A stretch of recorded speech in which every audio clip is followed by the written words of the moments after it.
Estamos de volta com o Food Connection, projeto criado para compartilhar informações sobre como enfrentar todos os impactos do coronavírus na cadeia de alimentos e bebidas.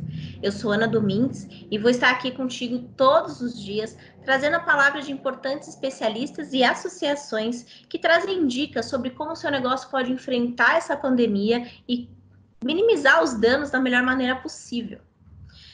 O episódio de hoje a gente vai falar um pouquinho mais sobre segurança dos alimentos. Para isso, eu conversei com a Thaisa Coelho, que é consultora em alimentos, nutricionista e também embaixadora da Fispal Food Service. Ela trouxe aí algumas dicas como que você pode fazer a segurança e a higienização dos alimentos e da tua equipe da melhor forma possível. Eu conversei também com a Karina Muniz, que ela é consultora e especialista em food service do Sebrae São Paulo. Conversei com ela também sobre algumas medidas que a gente pode fazer a partir de agora e principalmente para quem vai trabalhar com delivery, seja você que já está habituado a trabalhar nessa modalidade ou você que vai começar agora tendo em vista as medidas do governo que impediram fazer o atendimento nos salões, né? Elas trouxeram aí dicas muito importantes, vamos conferir o que elas têm a dizer.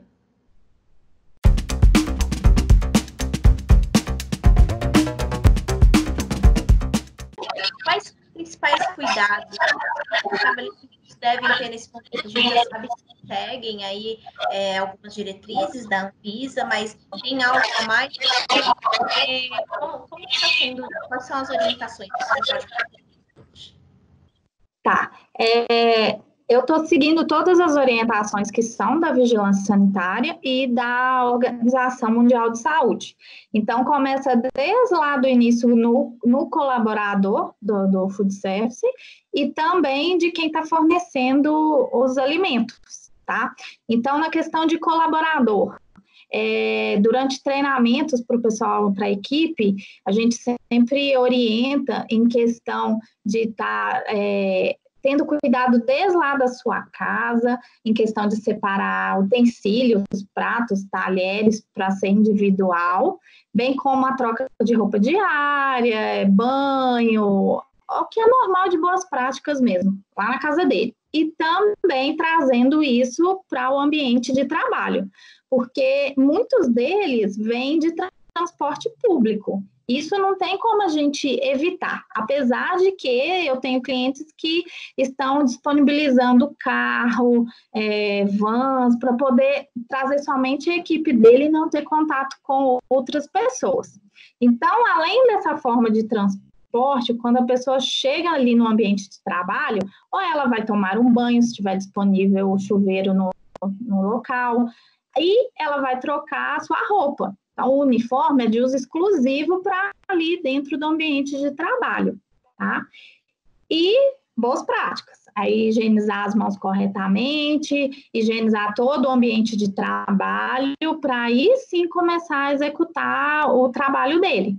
E aí tem questões de evitar muitos colaboradores juntos, a questão de ficar conversando, de higienizar mão e utensílios com maior frequência, tá?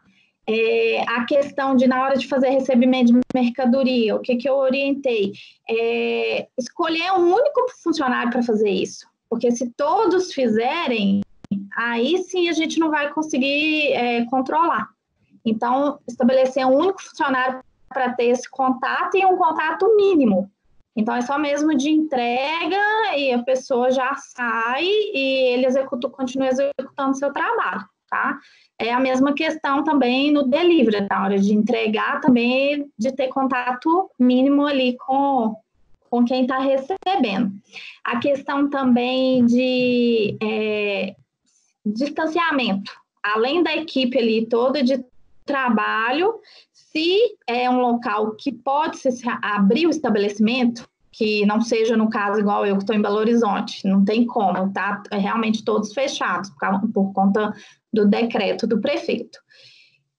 Mas tem cidades próximas que são pertinho de Belo Horizonte e que podem abrir. Então, tem aquela questão de distanciamento de mesas, atendimento pelo garçom. Então, são cuidados mais específicos e que isso a gente orienta de acordo com o tipo de estabelecimento.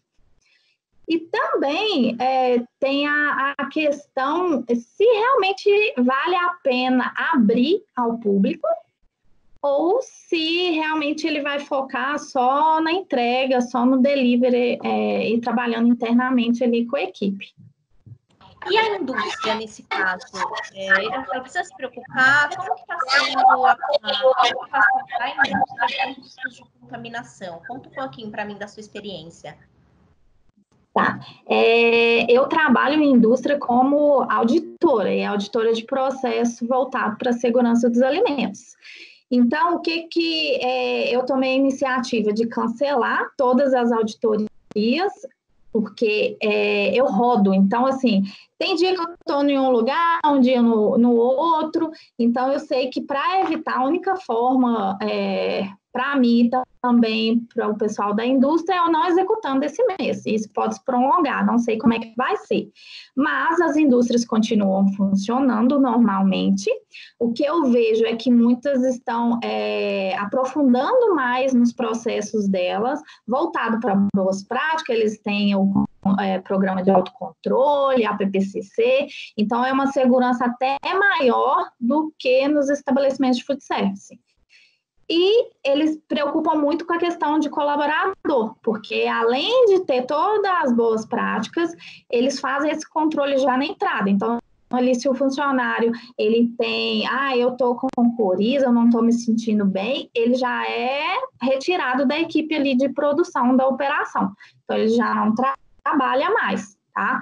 E isso é uma coisa que eu acho legal também do pessoal do food service adotar, porque o vírus vai contaminar sendo food service ou sendo indústria, né? E também porque há um processo que une, né? Quem é de indústria e quem é de food service. Por que eu falo isso? Quem é o entregador, o motorista ali da indústria, ele entrega para quem é do food service. Então, querendo ou não, tem um contato maior.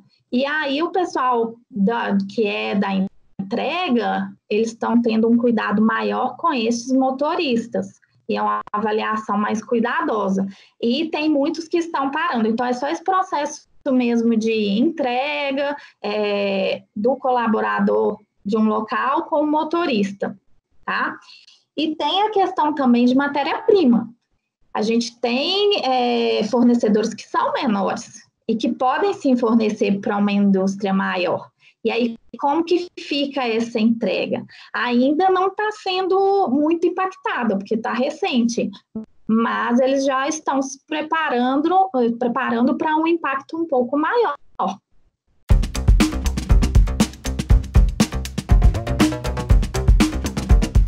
Bom, a gente sabe que a partir de amanhã, de terça-feira, o Estado de São Paulo ele proibiu a abertura do salão dos bares e restaurantes, sendo vetada agora somente a entrega via delivery ou takeaway. Nessa situação, muitos gestores que ainda não oferecem esse serviço, eles vão ter que se adaptar. E qual que é a recomendação do Sebrae hoje para fazer essa adaptação, tanto quem já oferece delivery, claro, mas como quem vai começar essa modalidade agora, para fazer da melhor forma possível em questão da segurança dos alimentos? Tá. O que é preciso entender sempre dentro do universo do food service, isso envolve todas as operações, então a gente está falando de cafeterias, de pizzarias, de lanchonetes, de restaurantes, de bares, a gente nem pode falar mais, porque bares realmente está terminantemente, né, proibido, bares e baladas, de um modo geral, e principalmente não é o foco deles vender refeição, e sim mais a bebida, apesar de que a gente tem vários bares no conceito que são bares de entretenimento, né, do happy hour, daquele sábado à tarde. Então, essas operações, elas ficam realmente bem restritivas, aí a questão do fornecimento de uma comida, mesmo que seja por delivery. Então, é como o próprio governador falou, ele acredita na criatividade dos empresários, mas criatividade não vem ao encontro tão claramente da questão da segurança e das boas práticas. Quando a gente fala de linha de produção e produção de alimentos para um ambiente, para uma modelagem de negócio, a gente está falando exclusivamente qual é a jornada daquele alimento a partir do momento que ele é comprado, você tem o momento do recebimento, você tem o momento da transformação dele para armazenamento, e você tem o momento da transformação do armazenamento para a distribuição, ou seja, para o atendimento ao cliente. Esse atendimento ele pode ser feito na mesa, ele pode ser feito num balcão, como numa padaria ou numa lanchonete, ele pode ser feito por delivery, né? E, enfim, então a gente precisa entender que a partir do momento da distribuição, a gente tem condutas distintas de acordo com o que é, de fato, o produto. E aí a gente não está falando mais tanto do produto nesse instante, mas mais do serviço que é ofertado ao cliente. Então, quando a gente está falando da linha de produção até o momento da distribuição, a gente está falando só de produção. Produção, ela precisa ser à risca, seguir à risca as legislações federais, que é a RDC 216, e a gente tem aqui no estado de São Paulo, especificamente a CVS 5, e no município de São Paulo, a 2619, que são os regulamentos técnicos de manipulação, de boas práticas de manipulação de alimentos e fabricação de alimentos e bebidas. Essa legislação, inclusive, por exemplo, a 2619, que é para comércio e serviços. Essa última legislação do município de São Paulo, ela exigiu, inclusive, que os varejos tenham pias de lavagem de mãos próximos à distribuição, à oferta dos produtos hortifruti.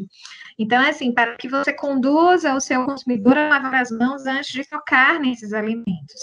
Mas a gente sabe que, por hábito, o consumidor ele não tem muito hábito, ou não tinha muito hábito de lavar as mãos ao ir ao supermercado, ao adentrar no supermercado, bem como também ao adentrar numa operação de alimentos e bebidas, num restaurante. Por exemplo, restaurantes por quilo normalmente tem uma pia de lavagem de mãos. Pouquíssimas pessoas vão, né? E a gente acha que o álcool gel vai resolver 100% a situação. E não vai, porque você tem gorduras, você tem ácidos gráficos nas mãos, e que só água com sabão é quem vai realmente, de fato, fazer a asepsia correta. E ela tem que durar 20 minutos, e ela tem que ser a lavagem de mão de acordo com a norma sanitária. Então, isso para dentro da produção, a gente já não é novidade para o empresário, mas a partir do momento que eu estou acostumado a fazer um atendimento à la carte, fazer uma implementação de delivery, a gente precisa repensar como que é essa distribuição, como que ela se dá. Então, passa a ser algo muito novo. Para as operações que tem salão e tem delivery, não é novidade. Então, é só revisitar o processo e adequar e cuidar da saúde dos colaboradores que estão trabalhando com a linha de frente de delivery. Então, é preciso redobrar a atenção para os motoboys, e é preciso redobrar a atenção para essa linha de distribuição, né, do que a gente chama ali da centralzinha, que você, normalmente, em uma pizzaria, você tem a praça do salão e você tem a praça do delivery, que é uma área separada, mais de bastidor, mas que ela direciona a pizza ali por uma outra saída que já está em contato direto com a rua, sem que precise esse entregador entrar no estabelecimento. Normalmente é assim, não são todas que têm essa condição. Veja bem, se a gente está dizendo que os restaurantes vão fazer delivery agora, a figura do entregador vai ficar entrando e saindo dentro dessa operação. Não teremos mais clientes na sala, né? Na praça de atendimento. Mas a gente vai ter um fluxo de uma pessoa que está em contato direto com várias outras, porque está fazendo várias entregas na rua, e que ela pode, assim, por vezes, trazer o vírus para dentro do ambiente, né, para a pessoa que está fazendo a distribuição. Então, é preciso redobrar esses cuidados sanitários nesse instante, principalmente para essas operações que não estão habituadas com esse modelo de negócio, né? E, para além dessa questão das práticas, a gente precisa também pensar que não é todo produto que a gente põe no delivery, né? Então, tem produto que fica lindo dentro da tua operação, mas no delivery ele não vai chegar de acordo com o que você consegue ofertar de qualidade dentro do salão.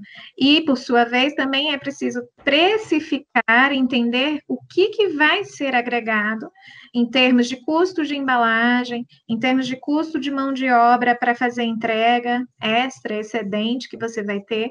Hoje, inclusive, eu vi matéria no jornal dizendo que uma padaria estava aproveitando os garçons para fazer as entregas.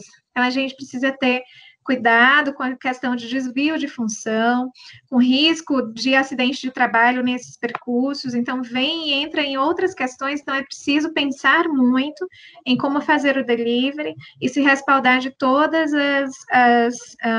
as seguranças que precisam, as cautelas que precisam ser tomadas para que realmente a operação seja eficaz. E quando a gente pensa na embalagem de entrega, né? Tem algum tipo de embalagem que é mais recomendada para esse momento? Como que ele pode se preparar para oferecer uma embalagem de qualidade agora? A gente teve recentemente agora no município, né, de São Paulo, a proibição de canudos plásticos, de copos plásticos também, então a questão, o isopor, ele já é bastante disseminado, mas a gente sabe também, então assim, a gente tinha toda uma narrativa até o presente momento, com a questão da sustentabilidade, da questão do direcionamento dos resíduos, e a gente estava preocupado com o meio ambiente até então, né? Então, a gente agora passa por um momento que estamos todos preocupados conosco, né? Com o indivíduo e com a sociedade, com a economia e com a situação que se apresenta, que não é uma situação fácil. E não vai ser pelas próximas, sei lá, 15, 20 semanas, que é mais ou menos o que a gente espera de ter aí de pico do contágio do Covid-19. Então, vai ter embalagem de todo tipo, né? Porque, inclusive, a gente precisa pensar que quando a gente pensa num aumento do delivery, a gente tem uma cadeia que abastece. Então, a gente não pode só pensar que a partir do dia para a noite entra uma medida, um decreto, e aí a partir daí está todo mundo pronto para operar, ou está toda a cadeia envolvida para operar em conjunto com essa demanda.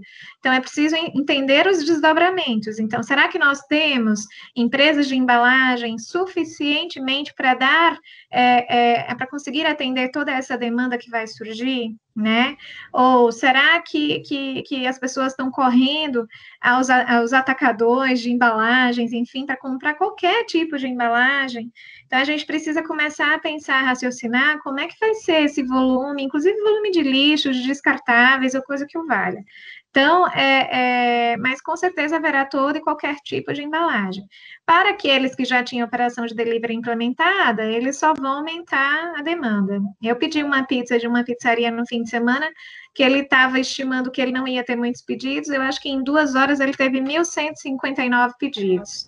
Então, dentro da cidade de São Paulo. Então, ele depois fez um post agradecendo a Deus de que estava dando tudo certo, que ele tinha demanda. Mas isso não vai ser a realidade de todos os modelos de negócios, principalmente aqueles que estão implementando o delivery nesse momento.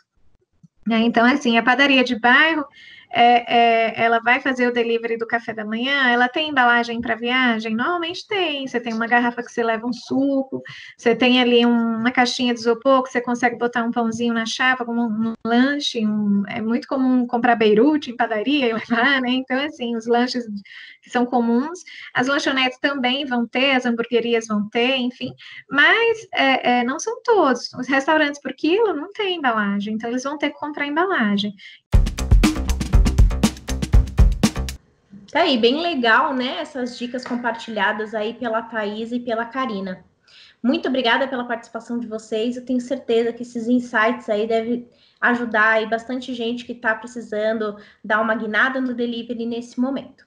E lembrando que se você tem alguma ação voltada para minimizar os danos do Covid-19, compartilha com a gente, escreve aqui nos comentários a sua história, tá bom? Eu vou ficando por aqui hoje, mas amanhã eu volto com muito mais informações especiais. Até lá!